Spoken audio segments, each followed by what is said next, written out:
команда. Ерлан. Bakın dostlar. Ерлан Төлебеков, Ынтымақ командасының капитаны. Ерлан, ассаламу алейкум. Ассаламу алейкум. Жеңішіңермен құттықтаймыз. Birinci.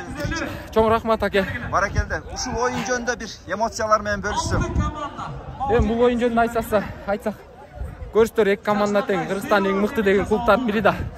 Сары Өзөн командасындагы эң мыкты деген балдар. Баягы утсаң эл көтөрөт, утулсаң жер көтөрөт дейт.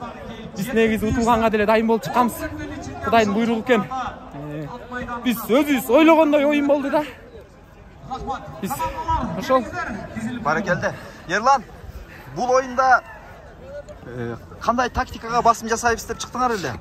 Биз көрүп аттык, себеби мен оюмча жекеме-жекени чабуулду дагы бирдей алып кеттиңер да. Ооба, биз эми негизи айдын-айдындерди аябай. Биз эми айдын-айдындерибиз күчтүү болгондон айдын-айдындерге аябай үмүт койгонбуз. Жалаң эле айдын-айдынды карап отурбастан чабуулчуларыбыз дагы өз иштерин так аткарып берди да. Ошол себептен жакшы оюн болду. Баракелде. Ерлан, ийгилик анда. Рахмат. Баракелде, мынакей достор. Ерлан Төлебеков эмоциялар менен бөлүшүп кетти.